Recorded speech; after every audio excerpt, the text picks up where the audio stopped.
Continuando o nosso estudo de Sete Fala, a Eterna Validade da Alma, vamos dar sequência ao livro através agora do capítulo 9, a experiência da morte. Então lembrando, vamos recapitular só um pouquinho o que a gente estudou na semana passada, no capítulo passado, que é aquele estado alternado de consciência, onde a consciência em um estado se liga ao eu desperto. Então a consciência está com o foco, ora com o foco no eu desperto, o eu físico, ora em um eu que para nós é o eu sonhador, o eu que sonha, a Fernanda que está lá como personagem de um sonho. Então esses são os dois estados em que a gente conhece, que a gente sabe agora, que a gente tem o acesso agora, que a nossa consciência oscila. Em estado ligado ao eu físico, a gente está limitado pela matéria, pela terceira dimensão. Em um estado onde nós estamos conectados com o eu sonhador, com o eu interior, a gente tem uma abrangência muito maior do que nós somos, muito maior do que somos capazes, dos nossos potenciais criativos como consciências que somos. Então vamos lá. O que acontece no ponto da morte? A questão é muito mais fácil de ser perguntada do que respondida. Basicamente, não há nenhum ponto particular de morte nesses termos, mesmo no caso de um acidente repentino.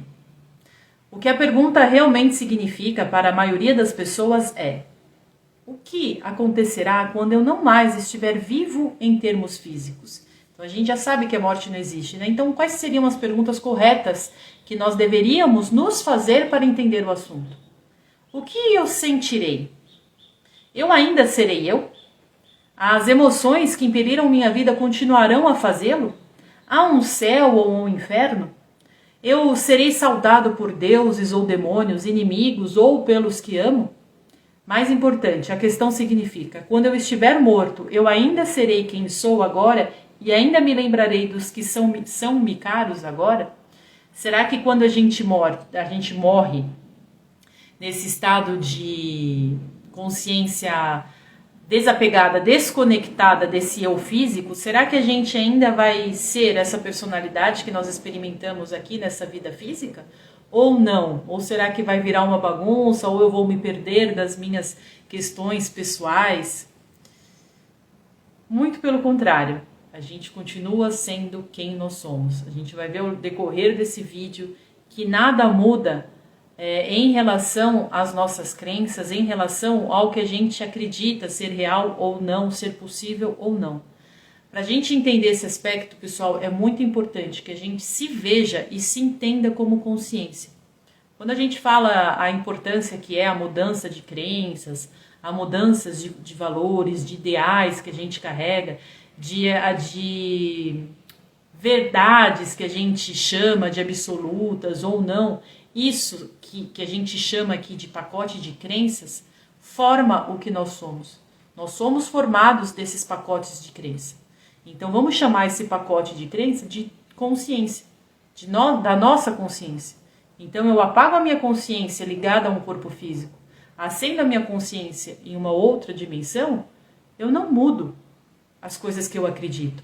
Eu tenho uma amplitude maior de enxergar a verdade, eu tenho uma oportunidade maior de experienciar a verdade. Mas vocês vão ver aqui no decorrer do nosso estudo que se a gente continua teimando de que existe só a matéria, essa dificuldade vai ser percebida até que a gente desperte lá. Porque o que o 7 resume pra gente é: faça a comparação do estado de morte com o estado que a gente faz todo dia, o apagar para dormir. A nossa consciência sai da conexão ligada ao eu físico, ao eu corpo físico, e se liga a um outro plano através de um eu que ele chama aqui do eu sonhador. A gente sai do foco, a gente sai como consciência de um estado de foco para se ligar a um estado de outro, onde a gente vai programar a nossa próxima experiência física. Vocês vão ver agora como que funciona esse processo.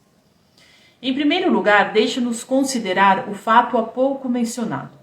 Não há um ponto de morte específico, separado, indivisível. A vida é um estado de vir a ser.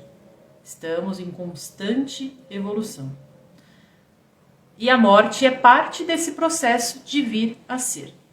Você está vivo agora, uma consciência sabedora de si mesma, cognitivamente brilhando entre escombros de células mortas e outras que estão morrendo. Nossas células constantemente estão morrendo e renascendo, morrendo e renascendo. Há uma troca de células, né? Por isso que tem aquele ensinamento onde a gente fica repetindo durante 21 dias um padrão de crença, uma crença nova para si mesmo, para que aquilo vire um padrão para nós. Porque esse é um tempo de mudança, segundo alguns estudos, de mudança de período de vida, vamos dizer assim, das nossas células. Ou seja, fazendo um exercício de 21 dias seguidos, de uma nova postura mental, a gente coloca nas nossas novas células que estão se criando esse padrão de crença, esse padrão de postura, de ação, né? Viva enquanto os átomos e moléculas de seu corpo morrem e renascem. Você está vivo, portanto, no meio de pequenas mortes. Porções da sua própria imagem se esmigalham momento a momento e são substituídas e você raramente dá atenção ao assunto. Assim, até certo ponto, você está vivo agora, no meio da morte de si mesmo. De muitas maneiras, você pode comparar sua consciência como você a conhece agora a um vagalume, pois embora ela lhe pareça contínua, ela não é. Ela também acende e apaga. Como mencionamos antes, ela nunca é completamente extinta. Então a gente está sempre em um estado de mutação. As nossas células, elas estão sempre num estado de constante renascimento. Então o nosso corpo físico também está nesse estado. Tem uma frase do Hélio Couto que ele fala numa das primeiras palestras dele, que ele fala assim: o teu eu físico de hoje, o teu corpo físico de hoje não é o mesmo que há 3 meses atrás.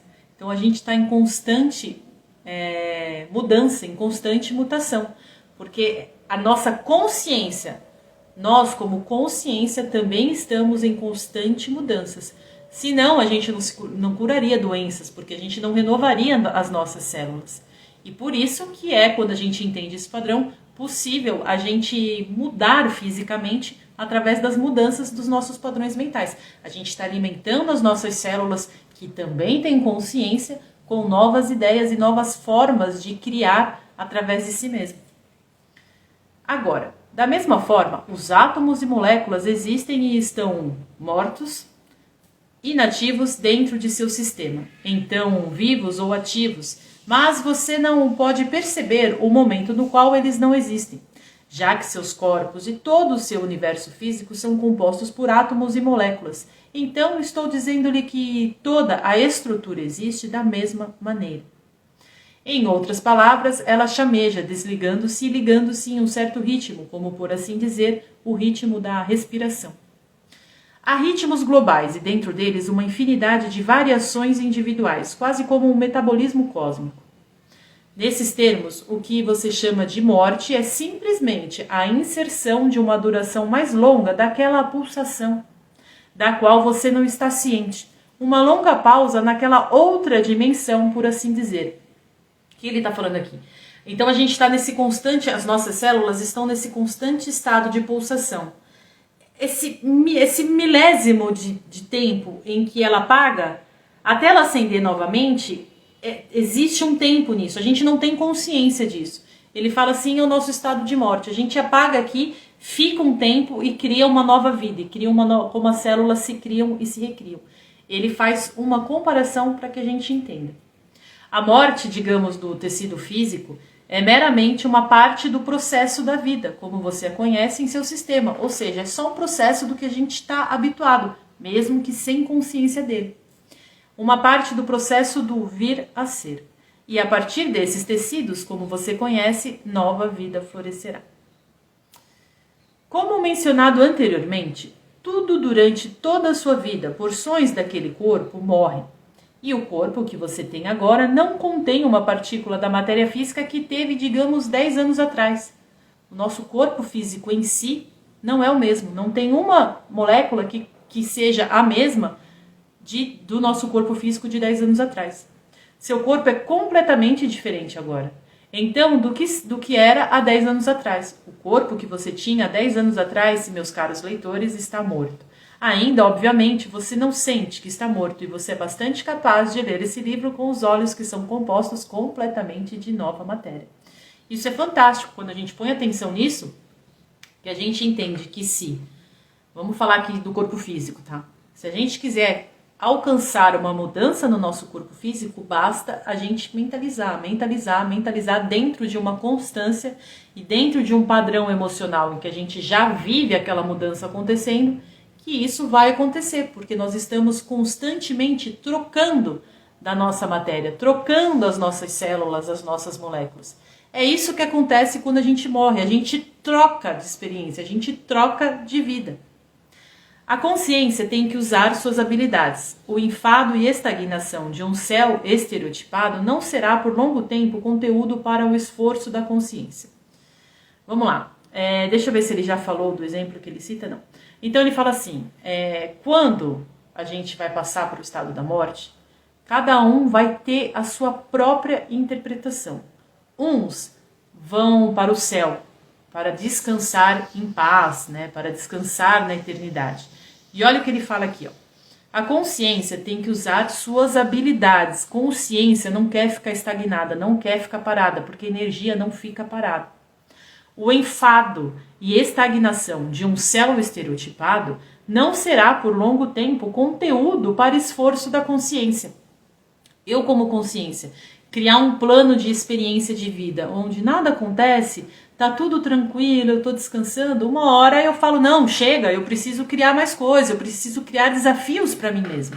Então esse é o estado natural da consciência. Então não vai existir essa ideia de descanso eterno, esquece isso. Isso é papo para quem ainda não despertou, para quem é de verdade. A energia quer sempre criar, quer sempre movimentar. E ainda bem que é assim, porque a gente está sempre crescendo. Quando a gente toma atento disso, quando a gente fica, quando a gente se volta para isso, a gente se liga a infinitas possibilidades e versões de nós mesmos que a gente pode vir a experimentar. Isso é maravilhoso, pessoal. Há professores para explicar as condições e circunstâncias. Você não é deixado sozinho, portanto, perdido em labirintos e alucinações. Você pode ou não perceber imediatamente que está morto em termos físicos. Então existe uma equipe que nos ajuda e essa equipe ela vai se apresentar e vai nos direcionar a lugares ou atitudes de acordo com o pacote de crença das quais nós nos constituímos como consciência. Você se achará em outra forma, uma imagem que se parecerá fisicamente com você em um grande grau, com contato que você não tente, com tanto aqui que você não tente manipular o sistema físico com ela. A gente não tem mais o poder de tocar e de mexer e manipular a matéria. Então as diferenças entre ela e o corpo físico se tornarão óbvias. Você vai falar, ixi, estou morto, não estou mais tocando, não estou mais vivendo na materialidade. Se você acredita firmemente que sua consciência é um produto de seu corpo físico, então você pode tentar agarrá-la, você fica presa àquele corpo. Porém, há uma ordem de personalidades, uma guarda honorária, por assim dizer, que já está pronta para emprestar ajuda e para ajudar. Então, voltando, existe consciências que optam por este trabalho, por essa experiência de ajudar aquelas consciências que se desligam do corpo físico e não sabem para onde ir porque não estudaram isso em vida, não, ou nem que não estudaram isso em vida, mas são tão apegadas a só questões da vida física, porque você pode estudar e ter outras formas. Por exemplo, alguém que venha do espiritismo pode não ter medo da morte porque sabe que vai ser recebido, então pode ir preparado, ou alguém que escutou o espiritismo e morre de medo de morte também, porque você fazer parte de uma religião não quer dizer que você entenda o lado bom que aquela religião tem para ensinar, né? Então, cada um pode ou não precisar dessa ajuda nesse momento de estar desperto. Para mim, aqueles que praticam a projeção astral, que já estão familiarizados com o que pode ser feito e criado em sonho, que já conseguem conversar consigo mesmo no estado de sonho, estão bem mais preparados para essa transição de planos, transição de estados de foco de realidade, né? Porque a morte em si não existe. Se a consciência desocupasse o corpo pela mesma quantidade de tempo de um estado normal e fisicamente desperto, ela se consideraria morta, pois ela não poderia racionalizar o intervalo da dimensão e da experiência. Então, no estado de sono, cada um de vocês sofreriam até certo ponto o mesmo tipo de ausência de consciência da realidade física que você sofreu durante a morte. Existe um tempo em que a gente vai ver aqui, que a gente vai programar a nossa nova experiência, mas esse tempo ele não é tão grande quanto possa parecer, porque a gente não se desliga tanto assim das nossas ideias. Seria mais difícil para a gente voltar a focalizar em um estado de vida materializada, se a gente demorasse muito nesse processo de ficar perdido por aí. Agora, então por isso que tem a equipe. Em dado momento, todos nós somos ajudados, em dado momento, todos nós vamos despertar para voltar a expandir a nossa consciência, seja através de uma nova experiência física ou não. Vocês vão ver aqui que a escolha é nossa. Agora, você pode ou não ser saudado por amigos ou parentes imediatamente após a morte. Essa é uma questão pessoal, como sempre. Além do mais, você pode estar muito mais interessado nas pessoas que você conheceu em vidas passadas do que naquelas próximas a você na vida presente, por exemplo. Ou seja, não estamos limitados a viver com os parentes dessa vida. Se a gente precisar, e para nós, para nossa consciência, nós como consciência, for melhor o encontro com pessoas que a gente experimentou em outras vidas, em um estado de quarta dimensão, vamos chamar assim, a gente tem consciência, em dado momento, de todas as nossas vidas. Pode ser que a gente seja apegado a parentes de uma outra vida que não seja essa última aqui que a gente está experimentando. Serão eles que irão nos receber e a gente vai ter consciência de quem eles são, porque a gente nunca esquece das nossas experiências. Seu sentimento verdadeiro em relação aos parentes que também estão mortos será conhecido para você e para eles. Não há hipocrisia.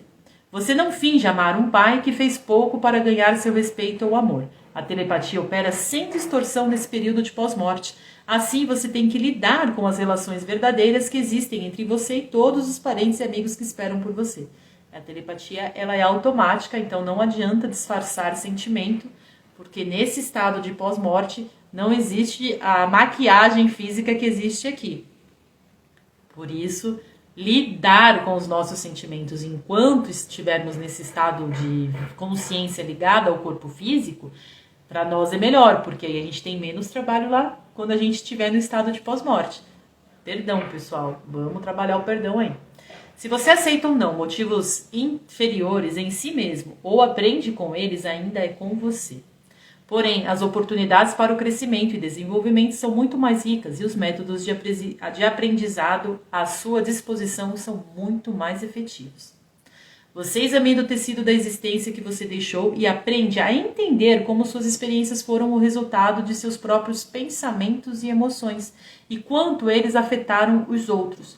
Então a gente olha para a nossa vida e a gente consegue entender cada ponto dela. E a gente não tem os filtros que o eu físico, o ego, coloca, a forma de interpretar do eu físico. A gente vê a realidade como ela é. Então a gente vai se ver em atitudes que a gente foi mesquinha, mas achou que a gente foi a vítima, e vai falar, putz, eu estava errada, fui eu que fui errada ali.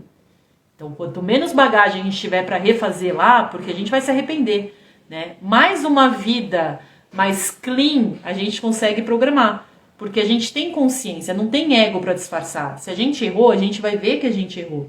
E aí a gente vai falar, não, eu quero na próxima vida programar uma coisinha meio ruim aqui, porque eu preciso refazer aquele erro. Não que exista uma força mandando a gente refazer isso. É a nossa consciência. A nossa consciência que toma ciência dos atos errados que a gente faz. Então, às vezes a gente pede, putz, eu quero me reconciliar com aquela pessoa, deixa eu ir lá fazer uma nova vida com ela. E aí vem, e aqui no corpo físico a gente experimenta uma relação que não é tão harmônica, porque existiram fatores que a gente deixou de interpretar da forma correta. Então, quanto mais consciência a gente tiver nas nossas ações, uma vida mais ampla e mais expansiva a gente vai ter condições de programar para a gente no estado de morte. Quando você percebe a significação e significado da vida que você acabou de deixar, então você está pronto para o conhecimento consciente de outras existências. A gente faz essa análise dessa nossa última vida. Quando a gente consegue interpretar de forma honesta tudo o que a gente fez e tudo o que a gente quer refazer, aí a gente acende a nossa consciência para todas as nossas outras vidas. E a gente começa a interpretar com todos os nossos eus paralelos que a gente tem por aí. Olha a dimensão que a gente vai dar a si mesmo, que a gente começa a ter consciência do real tamanho de quem a gente é nesse estado. Olha que incrível, né? E saber que a gente pode começar a treinar, saber disso aqui e agora. E o 7, o material dele, dá esse treinamento, que é mais simples do que vocês imaginam. Basta que a gente estude muito para entender esse processo. Pode haver ou não desorientação de sua parte, de acordo com suas crenças e desenvolvimento. Agora, não quero necessariamente dizer desenvolvimento intelectual. Olha o que ele fala aqui. Não é porque a pessoa é PhD e em sei lá o que aí, da matéria mais difícil que possa ter, que ela tenha o conhecimento necessário para lidar com essas questões. O intelecto deveria ir de mãos dadas com as emoções e intuições. Mas, se ele se debate contra estes muito fortemente, as dificuldades podem surgir quando a consciência recém-liberta se agarra às suas ideias sobre realidade pós-morte, ao invés de enfrentar a realidade particular na qual se encontra.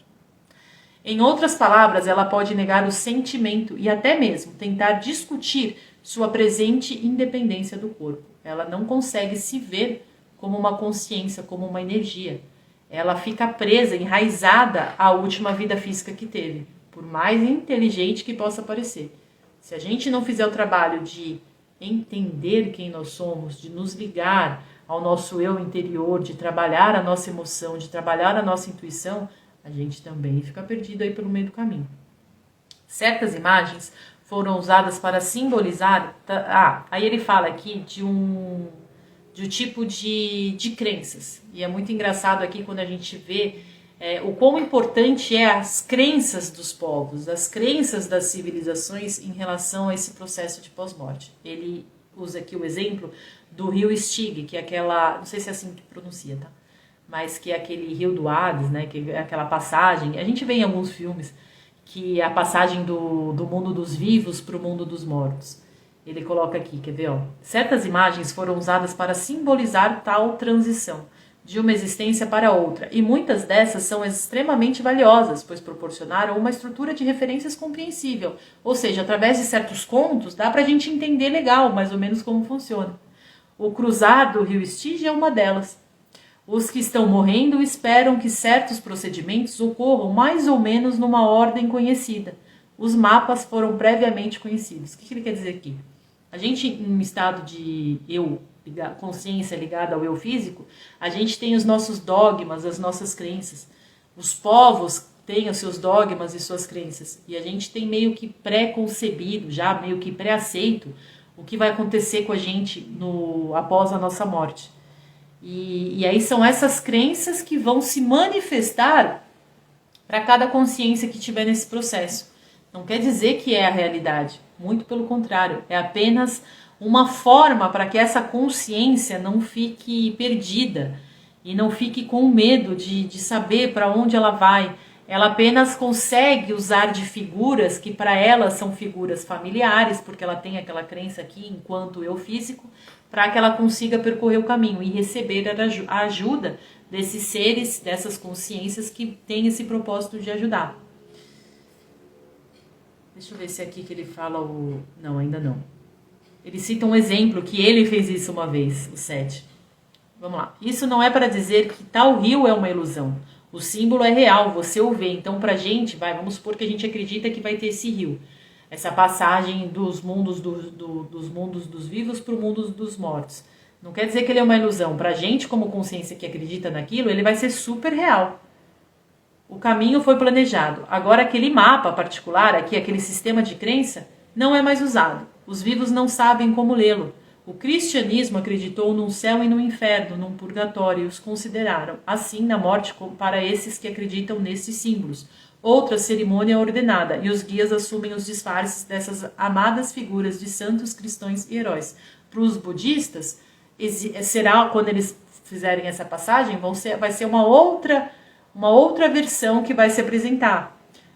Para os judeus, uma outra versão, e assim vai, depende da crença que você tiver.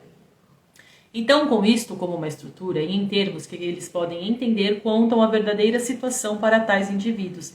Através das parábolas, é como Cristo quando falou por parábolas, é mais ou menos isso. Você vai usar de imagens e de símbolos para que aquela verdade seja absorvida. Movimentos de massas religiosas têm por séculos atendido àquele propósito em dar ao homem algum plano a ser seguido. Pouco importa que mais tarde o plano fosse visto como um livro de leitura infantil, um livro de instruções completas com contos coloridos, pois o propósito principal foi atingido e a desorientação era pequena.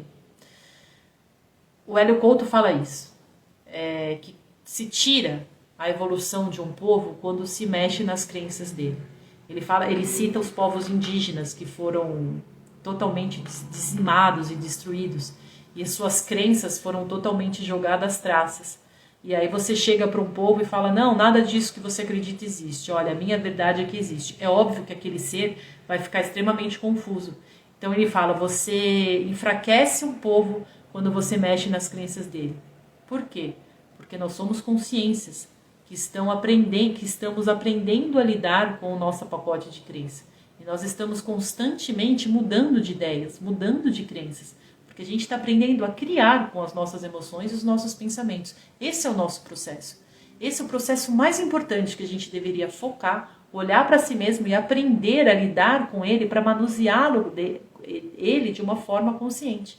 Esse é o nosso principal trabalho. Não importa quais as crenças que você vai acender ao despertar para a morte. Não importa. O que importa é o que você quer absorver como verdade ou não. E o mais importante é você aceitar. Para mim, o verdadeiro processo aqui é a gente testar as nossas crenças, assumir que são erradas e mudá-las. Sem medo de ser feliz e sem medo de assumir que estava errado.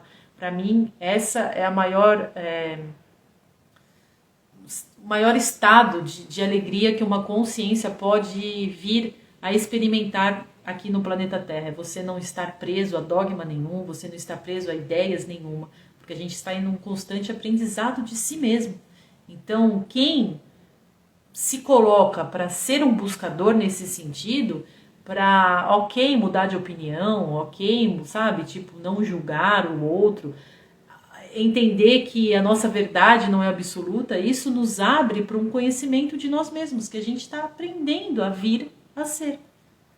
Em períodos onde nenhuma ideia de massa é mantido, há mais desorientação e quando a vida após-morte é completamente negada, o problema é de alguma forma ampliado. Muitos, é claro, ficam muitíssimos felizes por se encontrarem ainda cônscios, ainda com consciência. Nossa, eu morri, mas eu ainda tenho consciência. Outros têm que aprender tudo novamente sobre certas leis de comportamento. Aos mais materialistas, os que só acreditam na matéria, pois eles não percebem o potencial criativo de seus pensamentos ou emoções.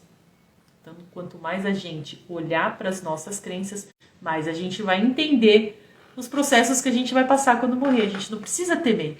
Eu tenho medo da morte. Por quê? O que você acredita que é possível para você? É o que vai acontecer. Você acredita que um demônio vai vir te pegar? É o que vai acontecer. Mas esse demônio não existe. Esse demônio vai ser um amigo teu, lá de um outro plano, que vai se parecer como demônio, até que você experimente. Quando você cansar, você vai ver que ele não é um demônio. Aí você vai aprender.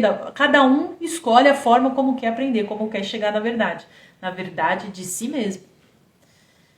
Por isso, ninguém pode negar a verdade para nós. Por isso, a intenção de conhecer, de saber a verdade, é um direito nosso. Não existe um ser negativo que quer manter isso aqui do jeito que está e que tem poder para barrar a nossa evolução. Não existe isso. Só barra a nossa evolução se a gente se barrar, se a gente ficar teimando em ideias erradas. Finalmente, as nuvens adversárias nas quais nós aparecemos se aproximarão mais. Em minha mão... aqui, ele fala que uma vez ele fez o papel desses seres que vêm ajudar. E aí ele falou aqui o século, ele foi receber um guerreiro que era... Deixa eu ver, quer ver? Ó? Ele até fala aqui. Ele era um grupo... Peraí, para eu não falar besteira aqui. Ele era um guerreiro que odiava os judeus e foi pego em Constantinopla. Viveu em Constantinopla na época das cruzadas. Ele foi capturado com um grupo de turcos para serem todos executados pelos cristãos. E aí ele sofreu inúmeras... como fala, pessoal, quando você machuca os outros? Esqueci. Torturas. E aí ele morreu. E aí, só que em vida, Ele acreditava no Alá, no Deus dele, mas ele também acreditava que o Moisés era um Deus muito poderoso, Moisés, o Deus dos judeus. E quando ele morreu, ele ficou em dúvida, ele fala assim, ó, e aí criou-se uma guerra. Então o Sete fala que como consciência, ele estava recebendo essa consciência desse ser. Ele e um outro amigo. E aí um fez o papel do Alá e o outro fez o papel do Moisés. E eles brigaram entre si, que era tudo para que aquela consciência entendesse, porque enquanto vivo, ele se culpava por achar que Moisés também ele era poderoso, porque ele como um guerreiro que lutava em nome de Alá, como é que ele poderia, mesmo que escondido, reconhecer que o outro Deus também era poderoso? Porque então ele estava errado de guerrear. Olha como começa já a consciência, já dá os recados, né?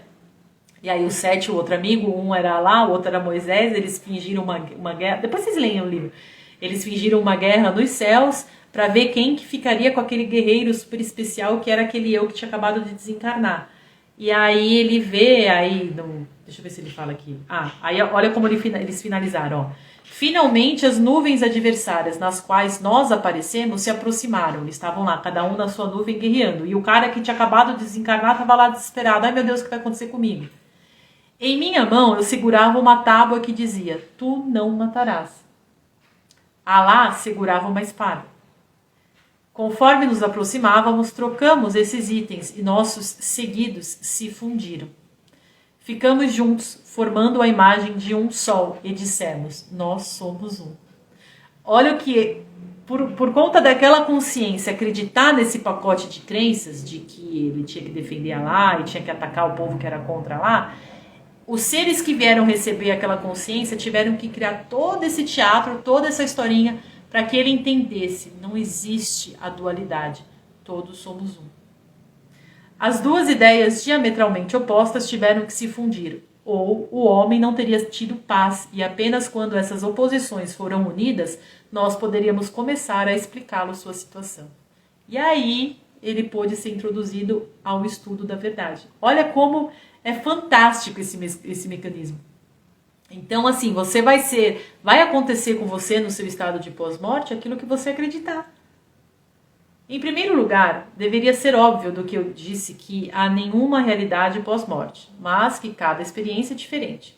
Falando em termos gerais, porém, porque não é uma realidade pronta, não existe nada pronto. Cada um vai experienciar da forma que lhe constitui suas crenças. Há dimensões nas quais essas experiências individuais malograrão. Por exemplo, há uma fase inicial para esses que ainda são fortemente focados na realidade física e para os que precisam de um período de recuperação e descanso. Nesse nível, haverá hospitais e casas de repouso. Os pacientes não percebem que há algo de errado com eles. Em alguns casos, a ideia da doença é tão forte que eles construíram seus anos terrenos ao redor deste centro psicológico. Eles projetam condições doentes no novo corpo como fizeram no velho, ou seja, eu ainda acordo doente. Eu passei pela morte, só que para mim a doença é tão real que eu ainda no estado do pós-morte, eu ainda sinto a doença física. Eles são tratados com vários tipos de tratamentos de natureza psíquica e lhes dizem que a condição daquele corpo é resultado da natureza das suas próprias crenças. Aí a gente vai aprender que são os nossos pensamentos e emoções que criam qualquer manifestação física no nosso corpo. Agora, muitos indivíduos... Então, assim, você acredita que você vai ser recebido por uma colônia? Você vai ser recebido por uma colônia. Você vai para um hospital? Você vai para um hospital. Depende do que você acreditar. Agora, muitos indivíduos não precisam passar por este período particular. Acontecem sem precisar dizer-lhes que aqueles hospitais e centros de treinamento não são físicos em seus termos. Eles são, de fato, frequentemente mantidos em massa, pelos guias, que cuidam dos planos necessários. Agora, você pode chamar isso de alucinação em massa, se assim você quiser. É um grupo de mente que acredita naquilo, uma massa que acredita naquilo. Vários indivíduos aqui, como consciência, que acreditam que assim é. Esse grupo vai vivenciar daquela forma. O outro grupo, como eu falei, vai vivenciar de outra forma. O fato é que para esses que encontram essa realidade, os eventos são bastante reais. Há também centros de treinamento. Deixa eu falar antes que eu esqueça isso. No final, aí você fala assim, putz, Fernanda, mas então tem o grupo do budista que acredita em uma coisa, tem o grupo do cristão que acredita em outro, o grupo do espírita que acredita em outro. Então tem um lugar para esse grupo? no final aqui, não sei se é desse capítulo ou do próximo capítulo que eu vou gravar o vídeo agora aqui na sequência. Cada consciência vai olhar para aquela situação que ele se encontra, para aquele foco daquele tecido atual que ela se encontra de uma forma. Mas não quer dizer que existe espaço diferente para todos esse tecido. Está tudo interligado. As dimensões, então, estão interligadas, pessoal. Sabe? Por exemplo, aqui, nesse ambiente que eu estou gravando esse vídeo, tem mais coisa acontecendo. Só que eu não vejo a olhos nus, porque eu estou focada aqui nesse plano. Então, o budista que acredita que é de um jeito, ele está do lado do espírita que acredita que é de outro. Ele está no mesmo lugar, porque é tudo uma onda só, é tudo um tecido só de realidade. Mas o nosso foco e os símbolos que a gente usa é diferente para cada consciência. Deixa eu ver... Em outras palavras, lhes são ensinados os métodos que lhe permitem traduzir a emoção e pensamento em realidade física. Já tinha lido, né? Você pode, após a morte, recusar totalmente acreditar que está morto e continuar a focar sua energia emocional em direção àqueles que você conheceu em vida. Você não acredita que você está morto, você continua achando que você está vivo. Se você foi obcecado por um projeto particular, por exemplo, você pode tentar completá-lo. Sempre há guias para lhe ajudar a entender sua situação, mas você pode estar tão absorto que não presta nenhuma atenção a ele. Você fica preso naquilo, você não evolui e você trava como consciência, você fica uma consciência travada em uma experiência, uma realidade que você acha que você tem que dar sequência. É o bastante dizer que grandes campos de foco emocional em direção à realidade física podem impedir de você de se desenvolver. Fica aí segurando uma água... E aí é isso que dá, fica aí obsidiando os olhos. Aqui. Esta forma parecerá física, no entanto. Ela não será vista por aqueles que ainda estão no corpo físico, falando em termos gerais. Para aqueles que não conseguem ver, né? Ela pode fazer qualquer coisa que você faz agora em seus sonhos. Portanto, ela voa, atravessa objetos sólidos e se move diretamente por sua vontade, levando-lhes, digamos, de um local a outro, conforme você pensa nesses locais. Seguindo a morte, ela será o único corpo do qual você estará ciente por algum tempo. Quando a gente faz esse processo, no pós-morte, a gente tem uma mobilidade muito maior.